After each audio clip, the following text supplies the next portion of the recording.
Hello guys, সবাই কেমন আছো? আজকে নিয়ে এসেছি একটা নতুন ভিডিও বলতে পিঠের ভিডিও। শীতকাল মানে একটু পিঠে ফিটে খেতে ইচ্ছা করে সবারই। তো মিষ্টি পিঠে তো তোমরা সবাই খেয়েছো, আজকে করবো ঝাল পিঠে।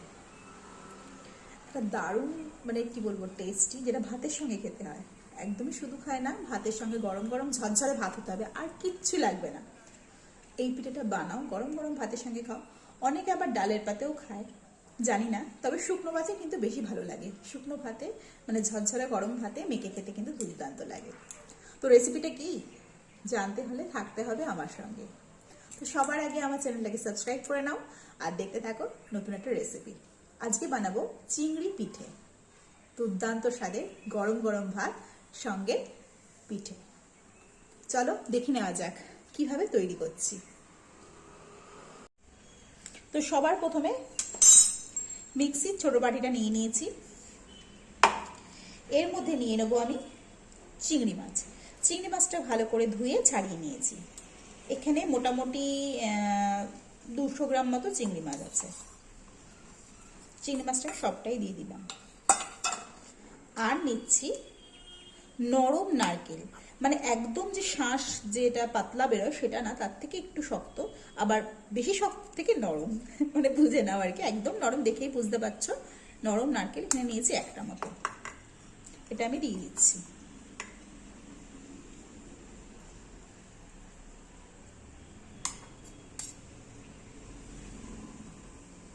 অল্প অল্প মানে ছাড়াতে গিয়ে অল্প অল্প মানে লেগে রয়েছে খোসাগুলো আর কি।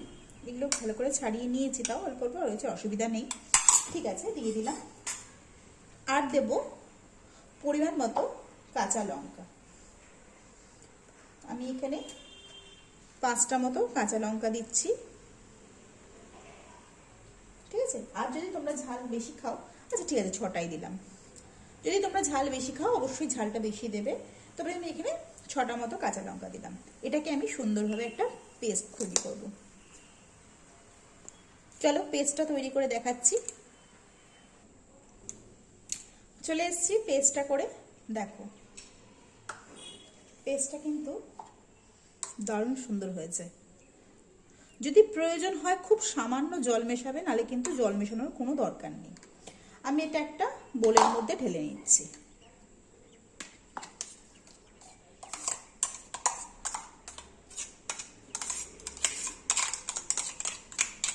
এটা কিন্তু খুব ভালো লাগে খেতে, যদি গরম গরম হয় না, মানে গরম ভাত আর গরম পিঠে, ও মানে খাওয়া একদম জমে যাবে। তো একবার বানিয়ে দেখো, এটা কিন্তু বাঙালদের রেসিপি অবশ্যই। এটা কিন্তু খেতে অসাধারণ হয়।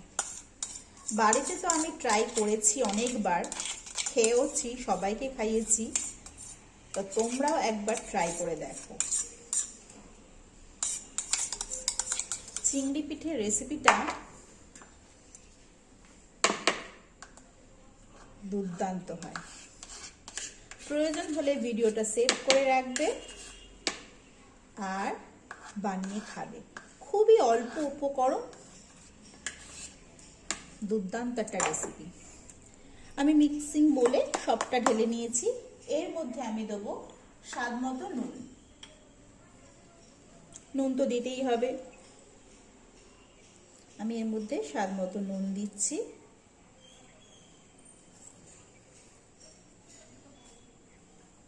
আচ্ছা, নুন দিলাম। দেব হচ্ছে হলুদ।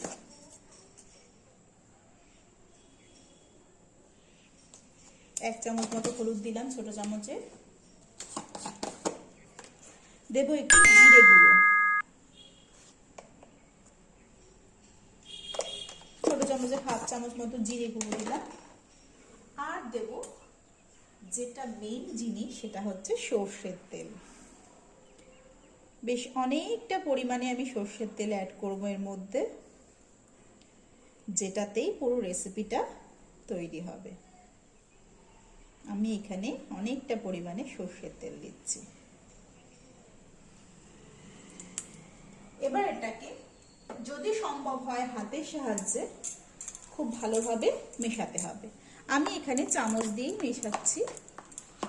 খুব ভালোভাবে এটা কিন্তু অনেকক্ষণ হাতে সময় নিয়ে মেশাতে হবে। যত সুন্দর মাখাটা হবে না, তত কিন্তু তার টেস্ট।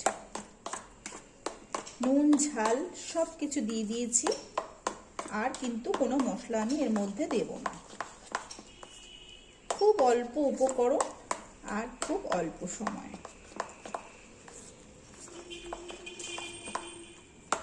চিংড়ি মাছ তো সবসময় মোটামুটি ঘরে আমাদের আসে। নারকেলটা থাকে না, নারকেলটাই যা একটু নরম দেখে একটু কিনে আনতে হবে বাজার থেকে, বা বাড়িতে থাকে যদি আর কি।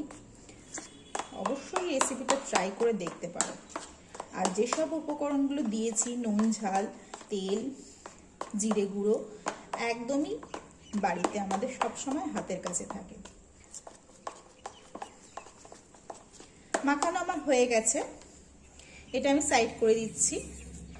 এইবার আমি একটা তাওয়া নিলাম, তাওয়াটা পরিষ্কার করা।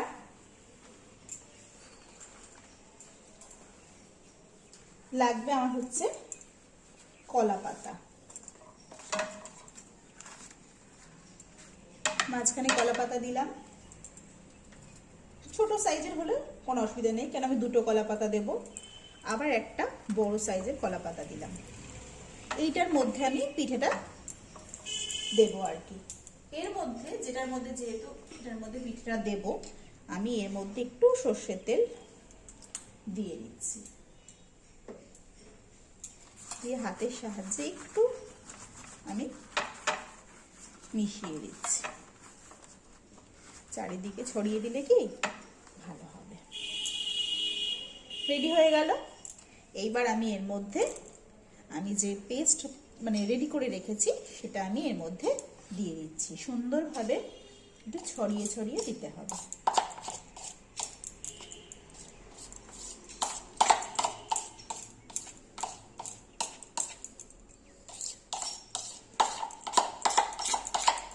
এটা একটু যখন আমরা আগুনে দেবো আর কি, গ্যাসে বসাবো, একটু সময় নিয়ে কিন্তু ধৈর্য ধরে করতে হবে। তাড়াহুড়ো করলে কিন্তু কাঁচা থেকে যাবে, বা তখন কিন্তু খেতে ভালো হবে না।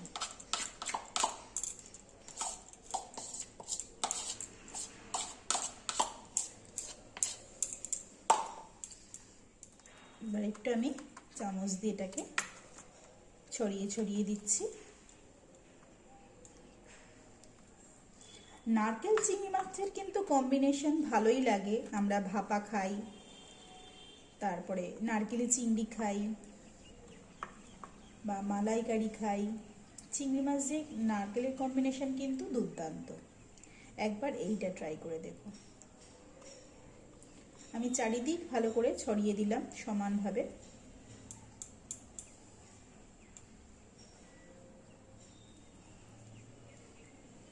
ঠিক এরকম ভাবে সুন্দর করে আমি ছড়িয়ে ছড়িয়ে দিলাম।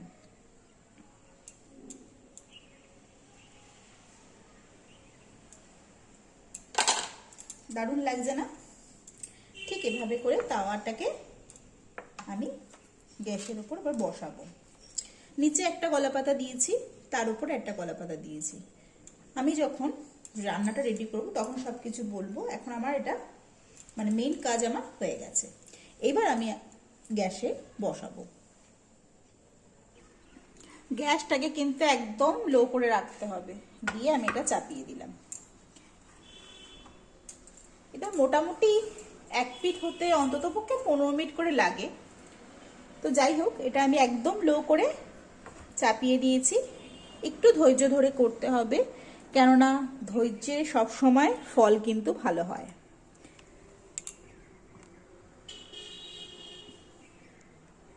ধৈর্যের ফল কিন্তু সব সময়ের জন্য ভালো হয়।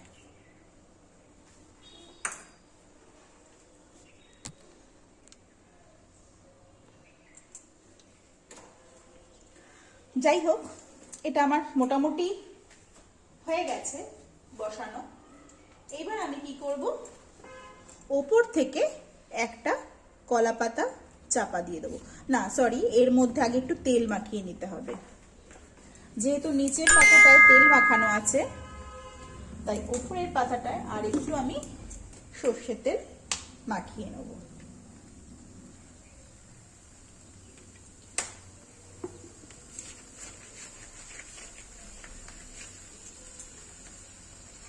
এই দেখো তেল আমি মাখিয়ে নিয়েছি, এইভাবে করে উপরটায় আমি চাপা দিয়ে দিলাম।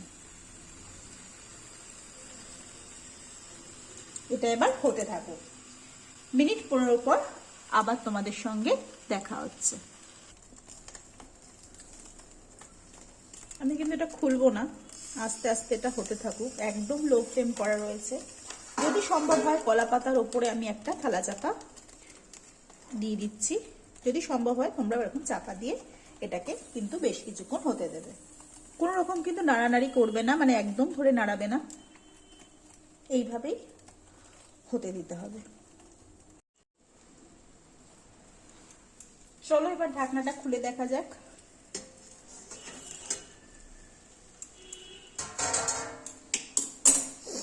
পাতাটা সরাই। বাহ, মিক্সটা হয়েছে কিনা কি করে বুঝবো? এই পাতাটাকে সরিয়ে দিয়ে আগে এই পাতাটাকে তুলে তুলে দেখতে হবে। এই এখনো কাঁচা আছে, পাতাটাকে আলতো করে উল্টাতে হবে।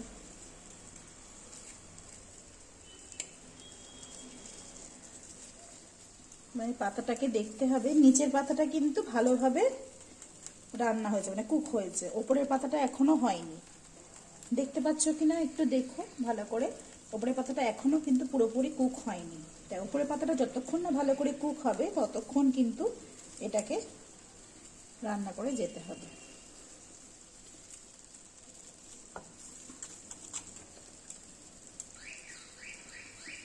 এটা একটু উল্টাতে গিয়ে একটু হয়ে গেল, ঠিক আছে, এক্ষুনি হয়ে যাবে ঠিক। আবারও আমি চাপা দিয়ে আবার হতে দেবো খানিকক্ষণ। ওই কলা পাতাটাই আবার চাপা দিয়ে দিচ্ছি, তার সঙ্গে থালাটাও আমি চাপা দিয়ে দিলাম।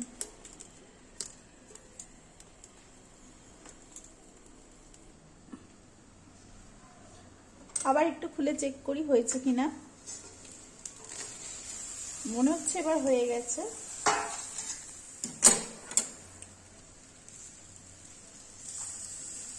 খুব সুন্দর একটা রং চেঞ্জ হয়েছে, বুঝতেই পারছো। উপরের পাতাটা অনেকটা কুক হয়ে গেছে,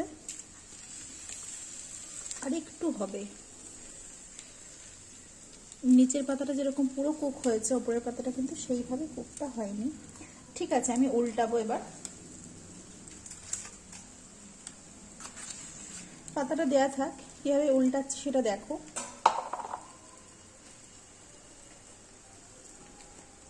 দু পিঠই কিন্তু খুব ভালোভাবে উল্টাতে, মানে ভাজাটা করতে হবে আর কি। আমি এখানে একটা প্লেট নিলাম, দিয়ে এভাবে করে উল্টে দিলাম। এবার দেখো নিচের পাতাটা, একদম নিচের পাতাটা যেটা উপরে ছিল সেটাকে আস্তে করে ধরে আমি নিচে নামাবো। তার আগে নিচে আরেকটা কলা পাতা দিয়ে দেবো তাওয়ার মধ্যে, দিয়ে নিচের পাতাটাকে ধরে আস্তে করে আমি এখানে দিয়ে দিচ্ছি। খুব সিম্পল, দিয়ে সুন্দর করে একটু ঘুরিয়ে নিতে হবে। ওয়াও, খুব সুন্দর এসছে না কালারটা? আবারও আমি চাপা দিয়ে এটাকে, এই পিঠটাকে হতে দেবো, দিয়ে আবার চাপা দিয়ে রাখবো। ঠিক আগের মতো সেম প্রসেস। নিচের পাতাটা দেখবো আগে ভালোভাবে কুক হয়েছে কিনা, তারপর উপরের পাতাটা দেখবো। পাতা কুক হলেই বোঝা যাবে যে আমার রেসিপি অলমোস্ট কমপ্লিট। কালারটা খুব সুন্দর এসছে, তাই না? ঠিক ওই পিঠটাও সেম এইরকম কালার আসবে, তাহলেই বুঝে যাবে যে রেসিপি তোমার ডান। চলো এবার এই পিঠটা খুলে দেখি।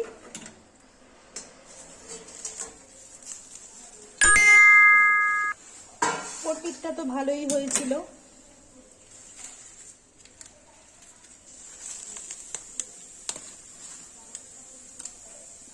পাতাটা উল্টে প্রথমে দেখতে হবে পাতাটা কেমন পজিশনে আছে। নিচের পাতাটা কুক হয়ে গেছে, উপরের পাতাটা আর অল্প বাকি, তাহলেই রেডি হয়ে যাবে।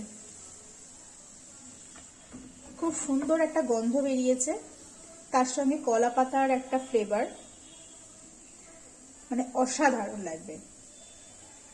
কোনো ঝামেলা নেই, সব থেকে বড় কথা নির্ঝঞ্ঝাট একটা রেসিপি, কিন্তু সবাইকে মানে অবাক করে দেবে এরকম একটা রেসিপি।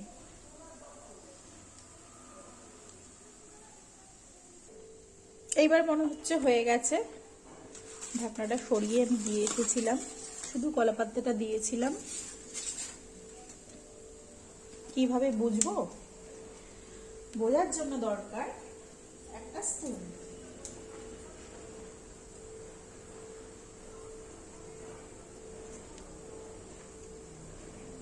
কলা পাতা তো আমার হয়ে গেছে, দেখতেই পাচ্ছ দুটো কলা পাতাই ডান। দেখতেই পাচ্ছ একদম কুক হয়ে গেছে। এই পাশটা ভেঙে গিয়েছিল, আমি এই পাশটাই উল্টে দেখাচ্ছি। ওয়াও, দেখতে পাচ্ছ কালারটা? দু পিঠে আমার সেম কালার চলে এসছে। এবার এটাকে আমি তুলে ফেলবো, কিন্তু তার আগে তোমরা রেসিপিটা কিন্তু অবশ্যই সেভ করে রাখতে ভুলবে না। এটাও গরম থাকতে হবে, প্লাস ভাতটাও কিন্তু গরম থাকতে হবে। গ্যাসটাকে আমি অফ করে দিচ্ছি। অফ করে দিয়ে আমি কলা পাতাটা দিয়ে চাপা দিয়ে রাখবো। যে ভাপটা বেরোচ্ছে, ভাপটা যাতে বাইরে না বেরিয়ে যায়। একদম খেতে বসার সময় এই কলা পাতাটা খুলবো। তো বন্ধুরা, কেমন লাগলো রেসিপিটা অবশ্যই অবশ্যই কিন্তু কমেন্ট করে জানাতে ভুলো না। আর এইরকম রেসিপি বাড়িতে করে সবাইকে চমকে দাও। তো রেসিপি আমার ডান। কেমন হয়েছে অবশ্যই কিন্তু কমেন্ট করে জানাতে ভুলো না। এই শীতে মিষ্টি পিঠের থেকে ঝাল পিঠে কিন্তু আরো বেশি ভালো লাগবে গরম গরম ভাতের সঙ্গে। মিষ্টি পিঠে তো খাবেই, তার সঙ্গে খাও গরম গরম ভাতের সঙ্গে এইরকম চিংড়ি পিঠে। কেমন লেগেছে অবশ্যই কমেন্ট করে জানাতে ভুলো না। যারা যারা আমাকে এখনো সাবস্ক্রাইব করে রাখোনি অবশ্যই চ্যানেলটাকে সাবস্ক্রাইব করে রাখো। আর নতুন নতুন ভিডিও পেতে অবশ্যই কমেন্ট করো কি কি তোমরা দেখতে চাও। তো রেসিপিটা কেমন লাগলো অবশ্যই জানিও। প্রচুর প্রচুর লাইক কমেন্ট শেয়ার করো। তো আজ এই পর্যন্ত, দেখা হবে আবার নেক্সট ভিডিওতে। ততক্ষণের জন্য টাটা।